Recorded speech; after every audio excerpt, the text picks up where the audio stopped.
Hi, my name is Jill Golden, and I will be given the role to encourage families to become involved with your children's learning and development both in school and at home. And I wanted to select a basic focus of the ages of kindergarten through fifth grade for this here presentation. I first wanted to start off with talking about how family relationships affect child's development in so many different ways. The way that a family is, the way that they behave, the way that they nurture their children, and the way that the nature of their family is will affect their child's development, both in how their brain develops and also how they are socially, and then everything leading into their lives after that, in the way that they talk, in the way that they socialize, in the way that they think, behave, act. All of these things are influenced by a family that a child comes from. And I wanted to focus on what those words I said earlier, nature and nurture. The nature of a child is something that is generally out of control from the guardians and parents that the child comes from. A child is the way that they are in so many ways that you cannot control. And I wanted to share a little bit of a personal story for myself. I come from 3 sisters. I'm the youngest, and my parents generally parented us all in a very similar way. They were very rigid in following one specific book. They had taught many different classes to other parents about parenting, and this was something they were very passionate about. Yet each of my sisters all turned out so differently from me in terms of our nature. One sister may be more fiery, one is more subdued. There are things that are out of our control that no matter how the parent raises their child, their development will change from child to child. But then we come to the nurturing that we can give our children, both in the classroom and at home. And this is also very crucial and influential to how a child's development will proceed over time. And this is just informative for parents to get to know and learn the important role that they have, both involvement in the classroom, like I have said, and at home. I wanted to include a little bit of documentation of resources as it relates to familial relationships and environments. In many groups, family bonds and relationships are especially important, and extended family members often live nearby.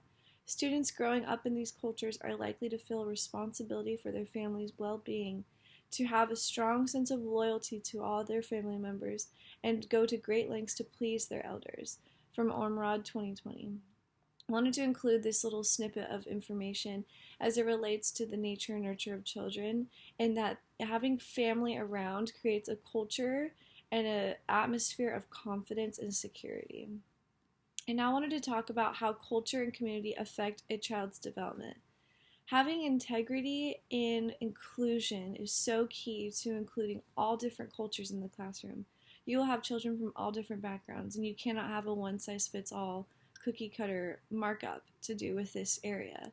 So it's so important to have inclusion, as I have said. Whenever possible, we must show our students how the curriculum and classroom activities relate to their cultural environment of their own life. This is from Ormrod 2020. This is so important because everything is individualistic when it comes to cultural inclusion, which will help a child's development. If a child is stunted in the way that they feel a lack of inclusion or exclusion, or that they don't belong, or that why is everything adding up to what other people are related to but not to me, will affect their ability to be engaged in the classroom and to check in, to ask questions if their cultural inclusion is not present in the classroom. So this is of great importance. And this is something that we emphasize here in the K through 5th grade classroom environment. I now wanted to talk about the effect of trauma and stress on development and school performance. Common stressors that a child may encounter in this young age group may be such things as parental pressures, parental arguments. A child whose parents are going through a divorce could cause stress in the home. Negative peer influences, whether a child is having encounters of bullying or exclusion from the classroom games or recess times, will affect their development and will also have a role in stress and trauma. If a child at this young of an age has a negative experience, they will then associate that space and also that environment and even those people with that negative experience. Maybe it has to do with the teacher. Maybe it has to do with a specific spot in the classroom. Maybe it's recess time. Maybe it's going to lunch. These things can have effect on a child's development if they don't feel that confidence and security in those locations, spaces, or with those people. In the article Understanding Child Traumas, authors stated a critical part of a child's recovery is having supportive caregiving systems, access to effective treatments, and service systems that are trauma informed. This is an area that we are able to have a strategy to combat these stresses and traumas. Having a supportive caregiving system. This cannot always come from home if a child is experiencing these traumatic situations at home. Perhaps it could come from an extended family member.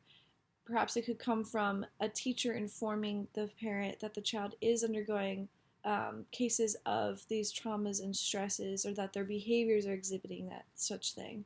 It's important to have a holding of hands between both the classroom and home life so that teachers are able to inform parental guardians or other extended family members of what the child is going through, so that both hands can hold a communicative relationship. And it goes the same way. Home life should be able to communicate to the classroom as to what's going on.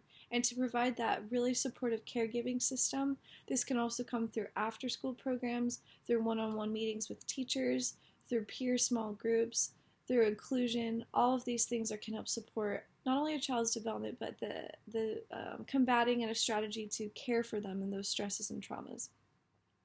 At-home strategies to address trauma could include weekly emails to a parent who knows a child is going through such things, with supportive at-home worksheets, videos, activities, games, things like this that can meet a child at their developmental level, which will vary from ages kindergarten through 5th grade, but allow them to grow and feel safe at their home life, and to provide parents with resources that they may not know that they had. And an at-home strategy to maximize learning.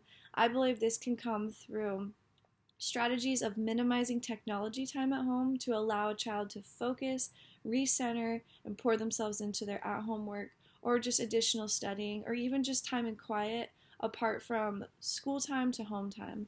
It's important to have a minimizing of technology, such as television or shows, movies, and etc., tablet time, all those things, to have it almost be a reward, because at this age level and developmental level, it's important to encourage good behavior of we work hard and then we play hard.